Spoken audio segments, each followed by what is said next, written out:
Anong basa nyo dito sa impeachment? Ito kaya ay magsasucceed sa Kamara, tutuloy sa Senado, at anong sa tingin niyo magiging numero sa Senado? Attorney, kayo muna. Hindi pa ako makabilang kasi may mga kaso eh.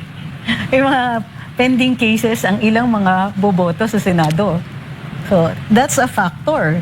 Di ba, naalala nyo nung pinag-uusapan yung Senate presidency. Supposedly, may Senate coup in the bag. O, sinabi na si Executive Secretary Ralph Recto nagtawag. O, miraculously, nagbago yung vote. Na-retain si Tito Soto. So, ang tingin ko, magiging factor din yung mga pending cases and investigations doon sa whether it's flood control or other corruption or other kinds of cases. So do you think Factor siya. that's the reason why partial report pa lang ang nilalabas kuno ni Lacson dahil possible na gamitin yon against these 3 more na binanggit? Actually 4 pa pala. Cheese, si Estrada, si Villanueva. So yes, tingin ko that's a possibility. Mamalu. Sa akin, unang-una may mali doon sa paglabas ng partial report. Ngayon lamang sa history ng Senado, at ako'y nagtrabaho dyan sa institusyon na yan, na naglabas ng report na walang majority. Usually, kailangan may majority bago lumabas. Ilabas. No? Pangalawa, so yan yung umiikot sa Senado. Pangalawa, ang kailangan na boto to convict 16, 15 ang majority, 9 ang minority. Pero dun sa 15 na majority, sa majority merong 6, 2 end of term, 4 na re-electionist. So magbabago yung 15. Yung 9, hindi ko nakikitang magbago unless yung sinasabi nga ni Trixie na mga kinasuhan ay kakasuhan. Pero hindi ibig sabihin kinasuhan, hindi makakaboto. Kaya yung appeal ko kay Senator Bato, magpakita kayo, sir. Kahit hulihin kayo, importante ho yung boto ng impeachment. Pero pumunta tayo sa House. May 106 na ba? Makikita natin noong Lunes, walang 106. Linagay yung committee report sa articles of impeachment ng Wednesday, 9:30 p.m. So talagang pinamamadali. Pag tinignan nyo yung website ng House, nandun, pati annexes, pati lahat. Pati ho yung AMLAC report, no? Ang sabi ko nga sa staff ko, pag-aralan nyo kung yan yung totoong pahina na linagay doon. Having said that, ang 106 ay base sa quorum. Since Monday, Tuesday, Wednesday, walang quorum call. Suspended ang session. Pag sinuspend, ibig sabihin hindi ka magro-roll call sa the following day. So, strategically, dapat may tumayo sa Lunes to ask for a quorum call. Ang mangyayari noon, kailangan i-establish na may 160 na quorum kasi yung 106 ay base sa quorum. Ang claim kasi ngayon may 200 na, may 215. It will even go beyond the first impeachment, no? But these things are very fluid considering yung Monday, there are several things that will happen. There might be a big rally in the House of Representatives. There might be sickness among the members. At ang balita ko ay sila may sakit at hindi dadating. Meron rin yung ang gusto, pwede bang pumirma na lang kami? Hindi ho kayo pwedeng pumirma kasi ang nasa ruling ng Supreme Court, kailangan kayong bumoto, no? Sa plenaryo. So, hindi, yung iba kasi madaling pumirma eh.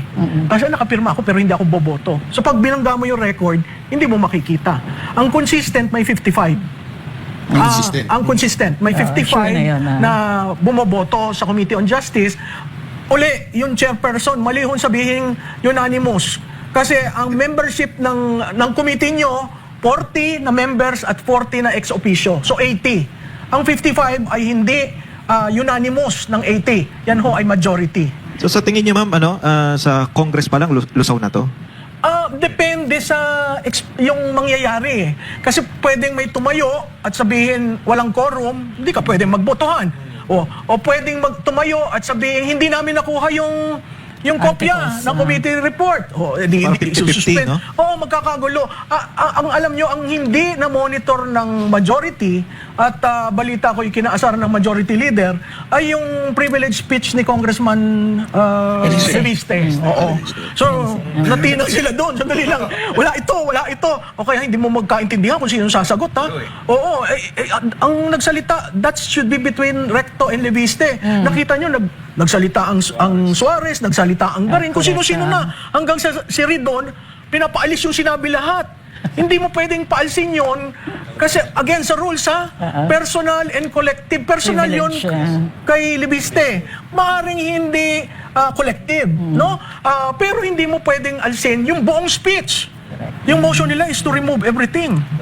As if nothing happened. Ma'am, meron kasing napapabalita actually, may naglabas itong vlogger. Pangit nga nitong vlogger na to eh.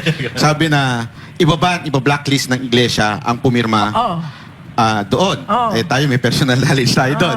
So, sa tingin nyo may epekto ito sa mga congressman? Alam mo, idadagdagan ko ang sabi, ibaban up to the 4th degree of consanguinity. O, edi alis lahat ang dynastic. O kaya, ang sabi ko nga, hindi ho nang loloko ang Iglesia ni Cristo. Nakita naman natin yung lakas niya ng kay Marcoleta nung last 45 days. At alam ng bawat politiko ang lakas ng endorsement ng Iglesia ni Cristo. Hindi ko alam kung ay isinasatabi nila yon o hindi. Pero that is a card that is playing now. Aside from yung Iglesia ni Cristo, ano sa tingin niyo yung driver? Bakit nung nakaraang impeachment, agad-agad, boto sila, pirma, pero ngayon parang hesitant na Eh sila. may pera. Walang pera ngayon. Ngayon, pahirapan. Biro mo, ang usapan na lang district fund. Tataasan ng district fund mo, aalsan ng district fund mo. Nung una, may malaking pondo, pero FLR, for later release. Kaya ngayon, nagagalit yung mga congressman kasi i-release nyo na muna yung pinangako nyo sa akin sa first impeachment. Kasi nagastos na yun eh.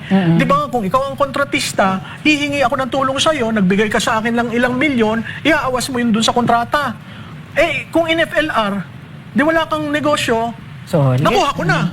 So, yun yung problema ng ibang congressman na may allocable.